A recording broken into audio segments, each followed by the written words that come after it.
Dito tayo ngayon guys sa cliff. Ayan, may tabing dagat dito. Malamig. Ayan. Ayan, malamig. Medyo malamig ito kasi nasa tuktok tayo. So, hindi tayo pwedeng pumunta doon sa dulo. Ayan, ito yung gilid ng caravan. Ayan, marami dito pala sa dulo. Malalaki yung malalaki yung caravan dito na nasa tabi mismo talaga siya ng tubig. Kaso mo nga hindi pwedeng pumunta. So hanggang dito lang tayo guys. Hanggang tanaw lang tayo. Sa cliff lang tayo doon sa kabila naman. So ikutin natin. Come on guys. Come on. So ito yung caravan dito nasa kabila. Si malaki siguro tag 4 bedroom to or 3 bedroom. Yeah, we go to the playground. Yes, just wait. So, ayan dito tayo. Marami pala ito kasi yung nakita ko doon nasa 300 plus siguro. Yung iba dito matagal nagstay kasi mga naglalaban na sa ano. So, ayan. Ito malaki din siya, may terrace siya. Maganda yung may ganito, yung may terrace na mismo. Siguro stay na to talaga dito.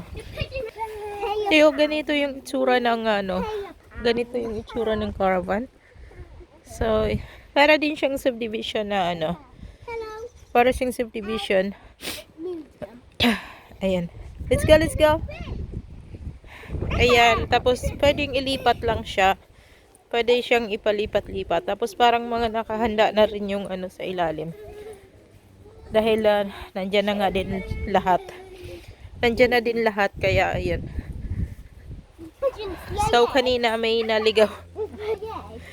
Kanina may naligaw doon sa pinto namin. Nagbukas ng pinto namin. Siguro yun.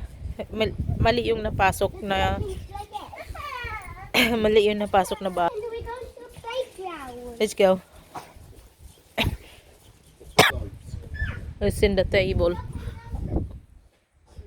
Ganito yung ilalim niya pala.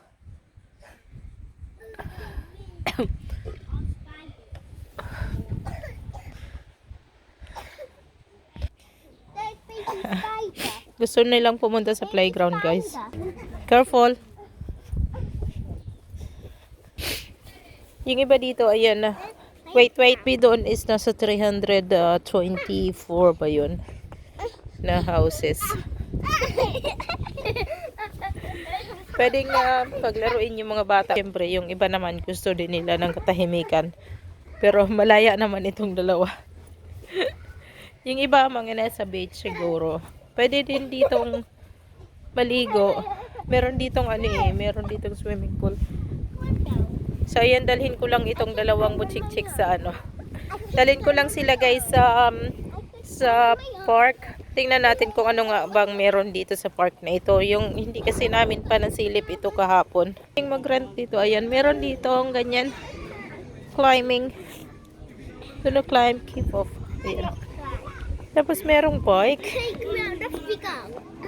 I think we can use this.